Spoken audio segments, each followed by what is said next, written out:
Shabbat Shalom. So this has been a long week. Really, truly. Let me see if it's up. Oh, Ryan, I may need you. There we go. Thank you, Ryan. This was really a hard week for me. It's not the week that I thought it was going to be, but then no week is ever the week that we think it's going to be. Anybody watch SNL last Saturday night or Sunday morning or whenever you actually, okay, did anyone watch the opening monologue of SNL? Really? That few? I mean, I know it's not a great season, but it was in the news a lot. So I'll give you a little bit of a review. So Dave Chappelle gave kind of a surprise monologue, as it turns out. And it's been, at least in the Jewish press, it's been all over the place. And it's actually been in the secular press as well. So we'll give you some highlights. For those of you who are less familiar with Dave Chappelle, he's controversy is not new to him. So the last special that he had, he got into hot water because he made some transphobic and homophobic jokes in his show. And as you can imagine, there was a bit of a backlash after that.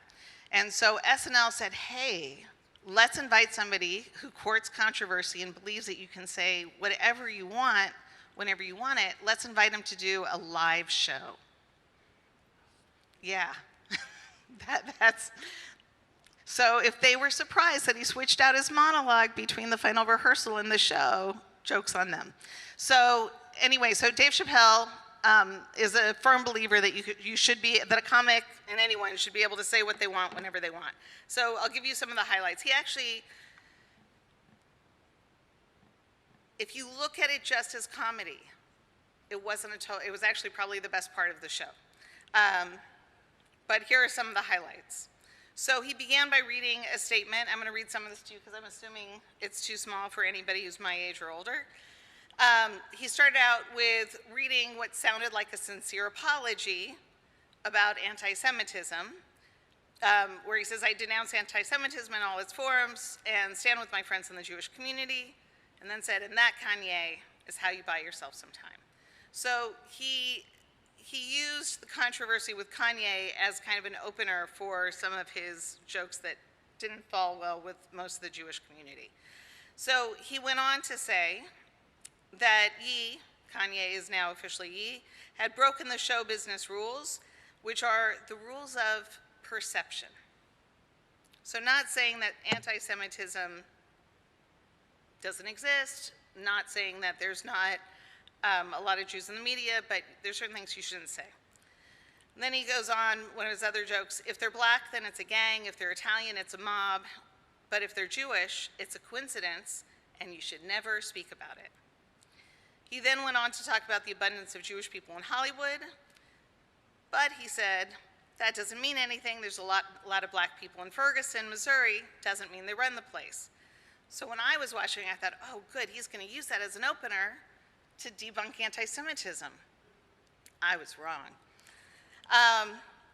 And then he went on to say, if you had some kind of issue, you might go out to Hollywood and start connecting some kind of lines, and you can maybe adopt the illusion that Jews run show business.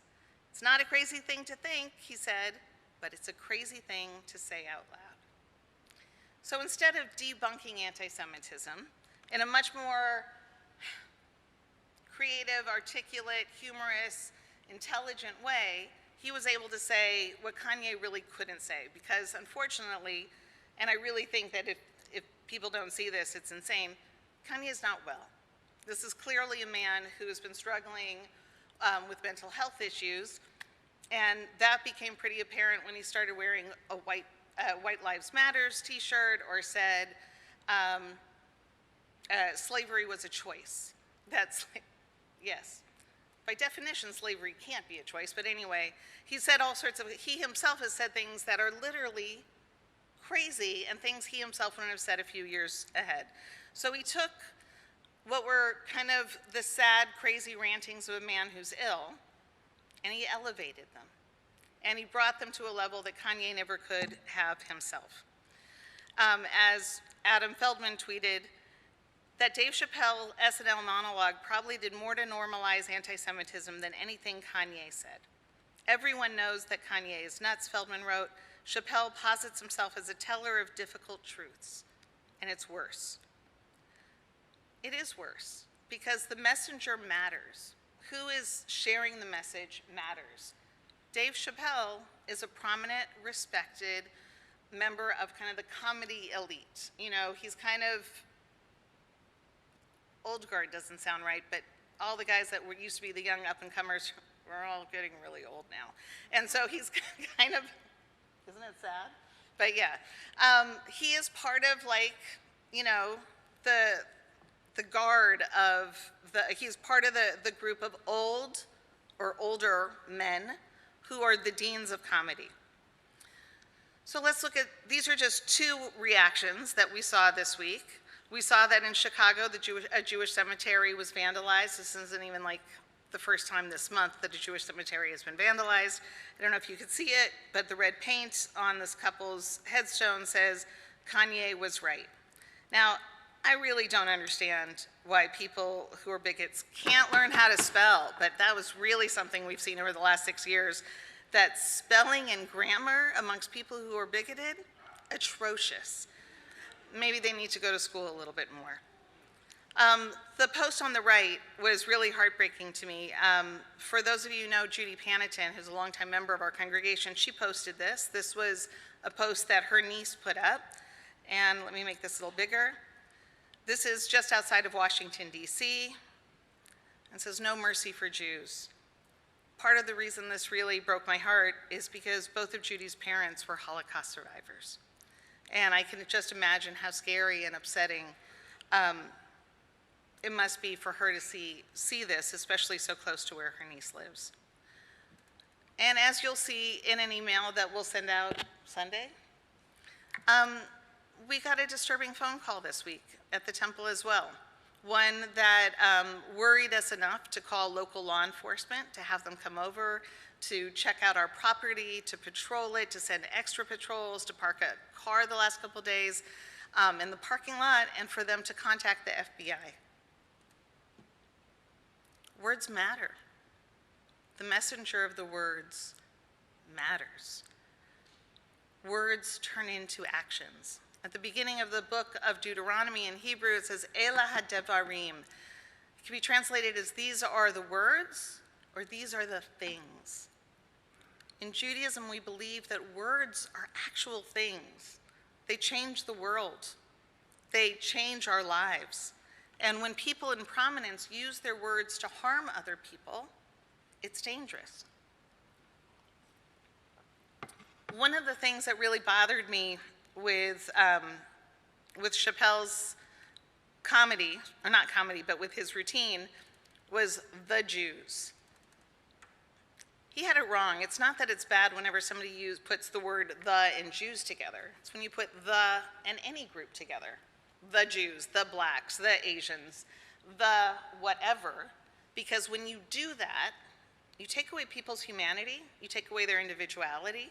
I mean, part of the reason that we tend to think it's funny when people talk about the grand conspiracy of Jews control the media and Jews control, politics and all these different things is because if you spent like 5 minutes with Jews, you know we don't agree on anything. And even if we did have control, we wouldn't do a good job with it because we would be arguing all the time, and then we'd be setting up subcommittees and another committee. The reality is we're just people, just like the blacks or the Asians or the gays or any other group. We're individuals. And part of the talk this week was about the blacks and the Jews and how do we get along as groups, as opposed to thinking about the fact, oh, there's Jewish black people. There's black people who are also Jewish. There are Jewish people who come in a range of colors. There is no monolith in the black community, that they are just as individualized, petty and contentious as we are. And yet, we started to respond like they were groups against each other. And so that's why I wanted to bring out this example. Reggie Watts, oh no. Hold on. I got it.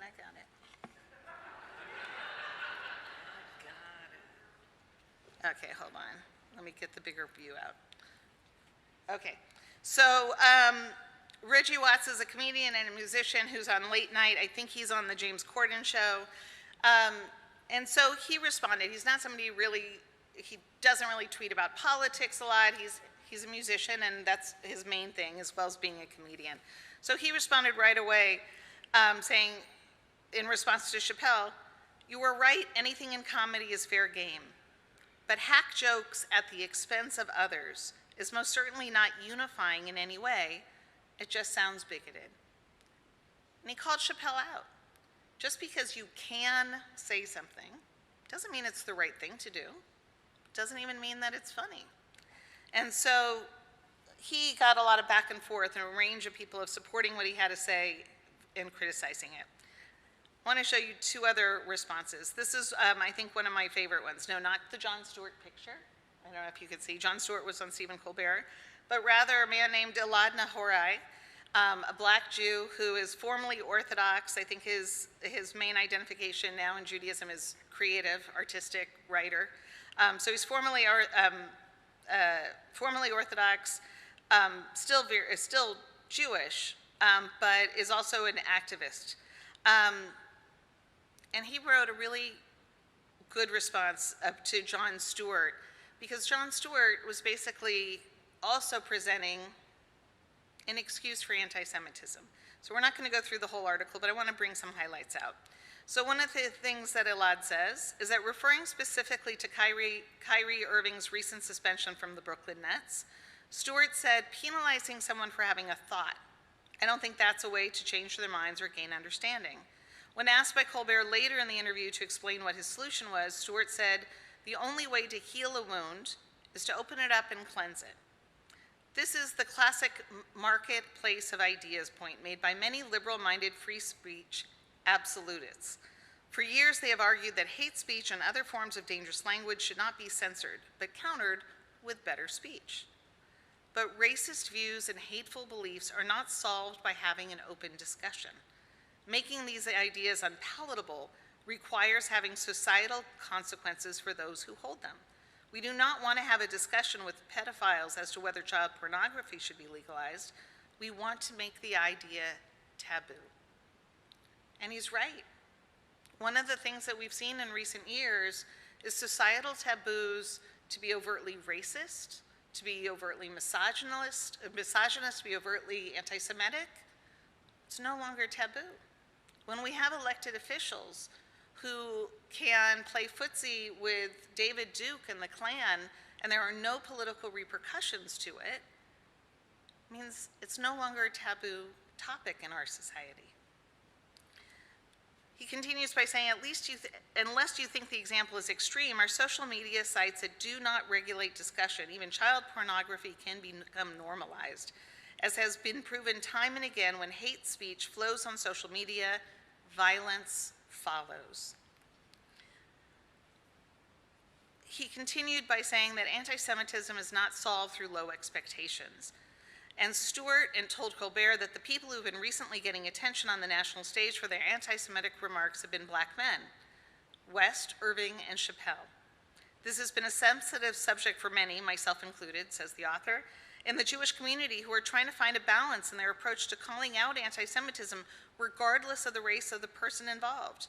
Too often, the Jewish community is focused on anti-Semitism from black figures like West, while ignoring the anti-Semitism of white conservative commentators like Tucker Carlson.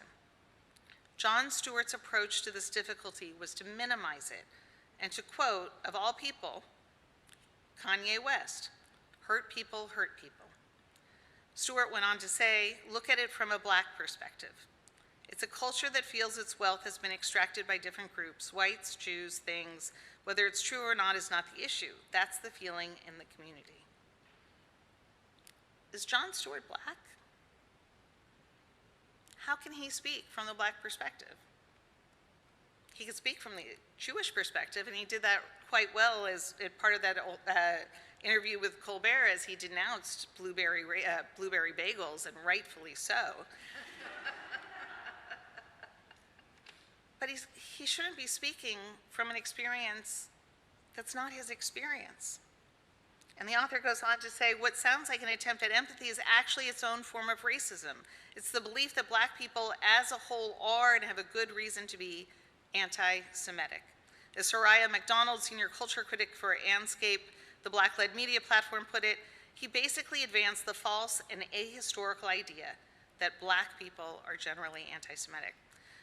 The whole article is excellent. It's much longer than this, but I wanted to bring this up because then we fell into a trap. It wasn't put up by Chappelle and it wasn't put up by us, but by a different group altogether. Ryan, is this going to work? Okay. No, I think we have to turn, no, that was not the right one. Wait, why did it come out like that? Hold on. Whoa, who are these people who are getting in on his thing? Sorry, it's going from one program to another program, but we have no volume. Here, I'll go back so we could go to it. Is this on? Okay, let's try this again. No, it worked before the service. What do you mean? Okay, hold on. I want to go back to the beginning. Because this is an excellent...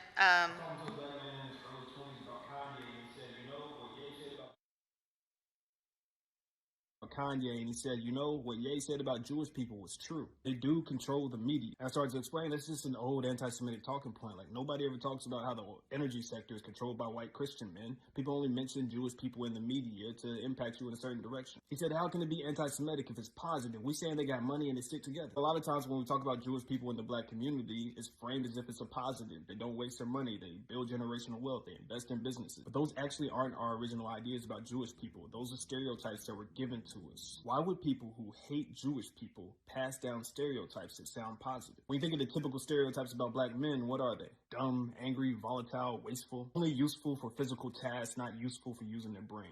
These stereotypes paint the picture of a group of people who are a drain on society unless they are broken, controlled, imprisoned, or enslaved. And that mentality justifies everything from throwing away our job applications to killing us in the streets. Stereotypes about Jewish people are different.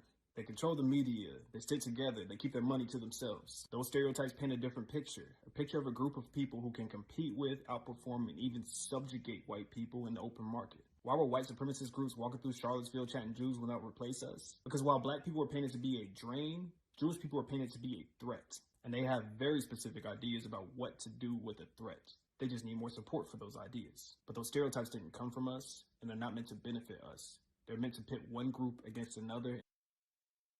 Take in what he said there. These are ideas, sorry, let me use the mic. These are ideas that are used by white supremacists to pit one minority group against another. Because as long as we're fighting with each other, what are we not paying attention to? White supremacy. This is something that we saw in the Civil War. Why in the world would poor white farmers in the South want to uphold a slavery system when it's directly against their own economic needs? Well, they would be pitted against black people as competition, and that's part of how they got sucked into it. We saw similar things in the North when there were Irish immigrants who were kind of pitted against freed African Americans who went north for jobs. We see this time and time again. We see it as a way to maintain the power structure. Doesn't benefit them, and it doesn't benefit, no, it benefits the white supremacists, but it doesn't benefit either minority group. Let's look at one more response. And this one is actually my favorite. So some of you may know Hannah Einbinder. She's an actress and a writer. She's on the TV show Hacks. And this was her take on it. She says, yeah, the Chappelle monologue was littered with anti-Semitism. He did it masterfully. He used a genius technique, two truths and a lie. What I mean by that is bigoted people will often couch their bigotry in a degree of truth. They'll tell you two great things, and then they slip the lie in because they've earned your trust with the two great things they told you. So in this case, the truth is good jokes. He had some solid jokes in the set, ones I laughed at. That laughter allowed for people to miss the re-emphasis of conspiracy he sprinkled in. No one who laughs at the solid jokes would be willing to admit that there was anti-Semitism in that monologue, because that admission would then qualify them as complicit. No one wants to feel like a bad person. The fact is, non-Jews aren't as keenly aware of anti-Semitic ideas, tropes, verbiage, etc. Most people just miss these ideas altogether and only remember that they laughed. So when Jews say, hey, there was anti-Semitism in there, folks go, you're too sensitive, learn to take a joke. Ladies, does that sound familiar? Yeah. I think most of us have heard that one, learn to take a joke, because no one wants to feel that they are bad people. They gaslight Jews by telling us that we are imagining things. The danger here is that Dave Chappelle and every other male comedian who believes that their amplification of bigotry is just freedom of speech are seen as tellers of hard truths, and thus anyone who criticizes them are seen as snowflakes. I invite you to reframe this narrative. These men who pick on marginalized groups are establishment bullies, reinforcing the status quo, not at all the job of a comedian. It is the people who speak out against them who are the truth tellers.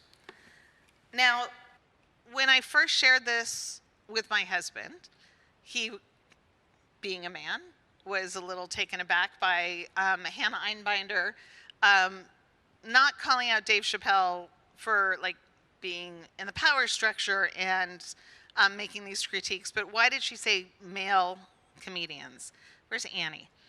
And Annie was the one who actually framed this in a way that I wasn't able to. I felt it in my gut, but I couldn't find the words. So Annie, can you tell us what these three critiques by Hannah Einbinder, I'm blanking on the journalist, the ones that I showed you, what do they have in common? Hi, everyone. So we talked about this last night at our board meeting. And what I saw in all of these three, Jon Stewart, Dave Chappelle, and what Hannah Einbinder just said, this is just my opinion, was Dave Chappelle, Jon Stewart have benefited from a patriarchal white supremacist society. And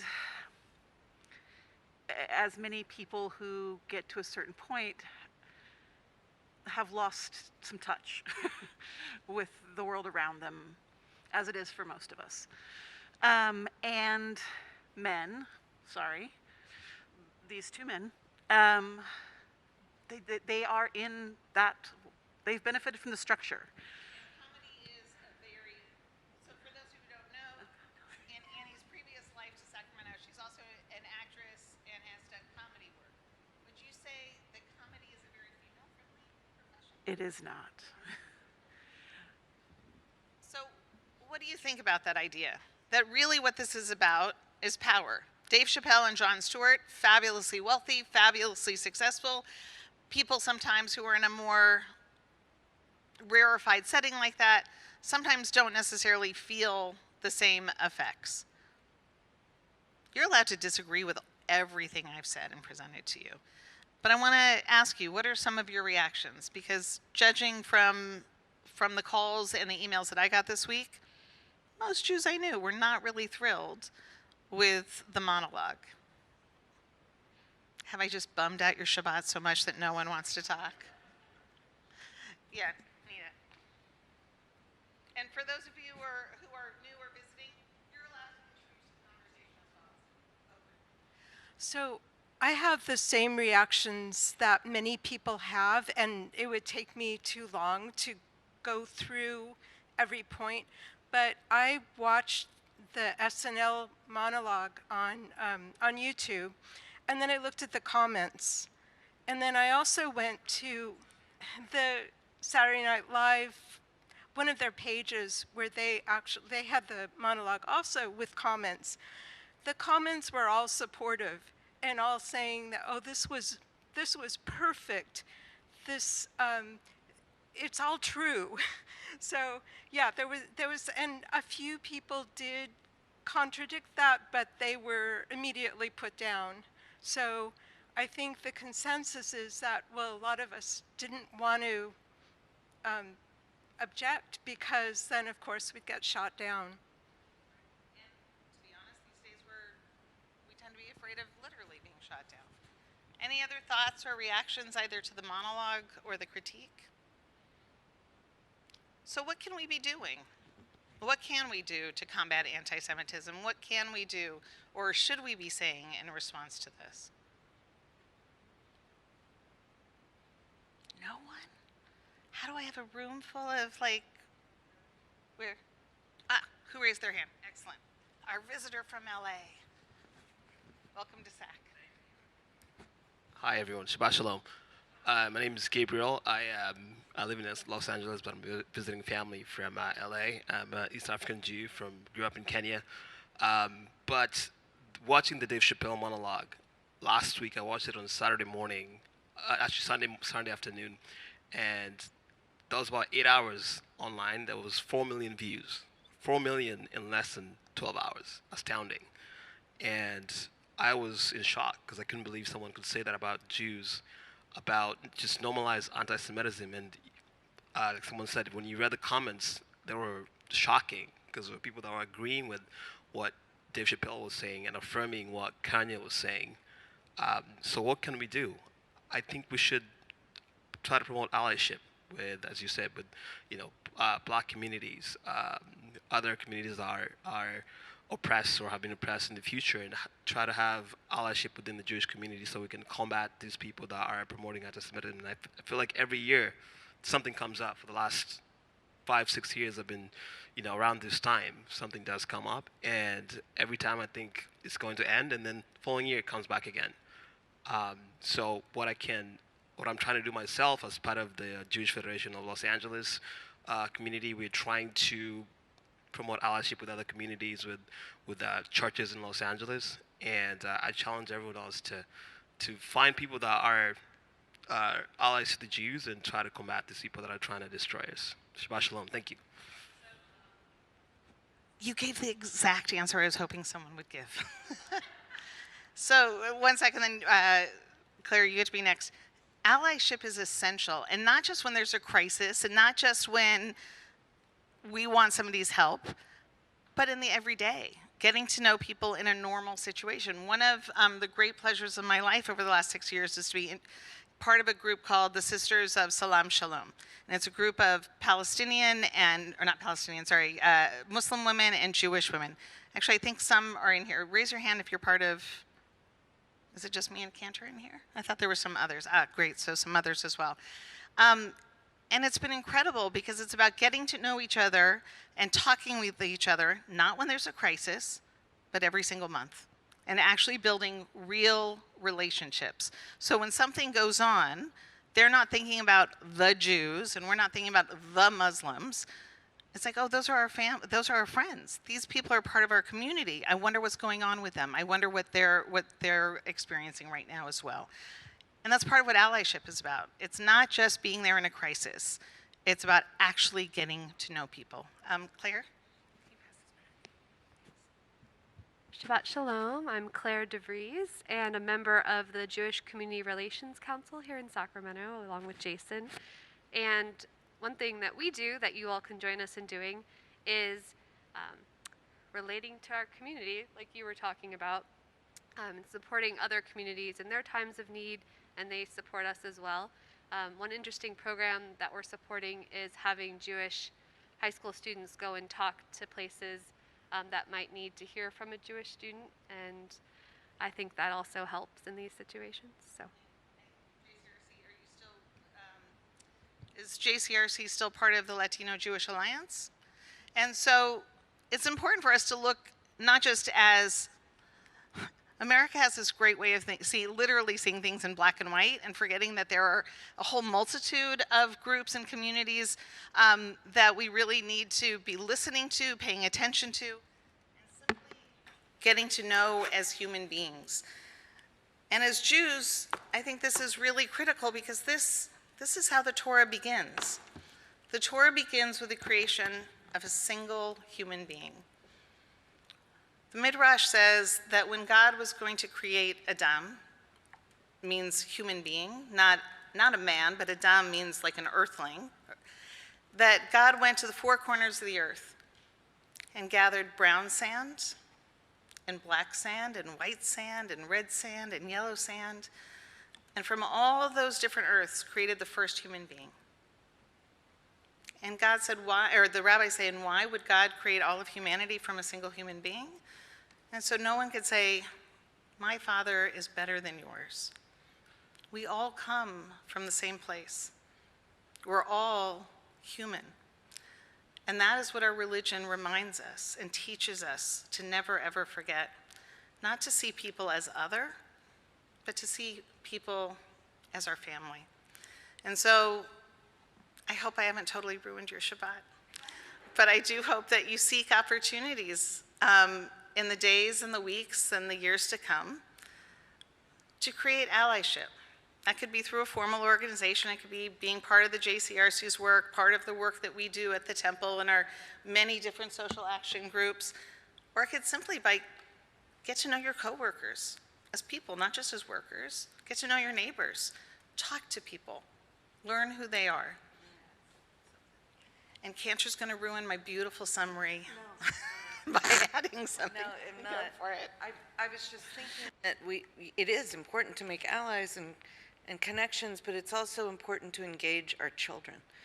And They're better at it than we are. because this kind of humor seeps into, I hear all the time, kind of horror stories of kids thinking something's very, very funny. And it's not funny, the jokes that are told. But punishment isn't the answer. Engagement is the answer. Becoming real to people. We actually have classes from Christian schools who come to learn here. We need to also be out there. If you're a parent who has children in school, ask teachers if you can bring latkes at Hanukkah. Or, I mean, these sound simple, but it makes such a difference. It turns people into friends, and it shows our children from a much earlier age so that they actually see it.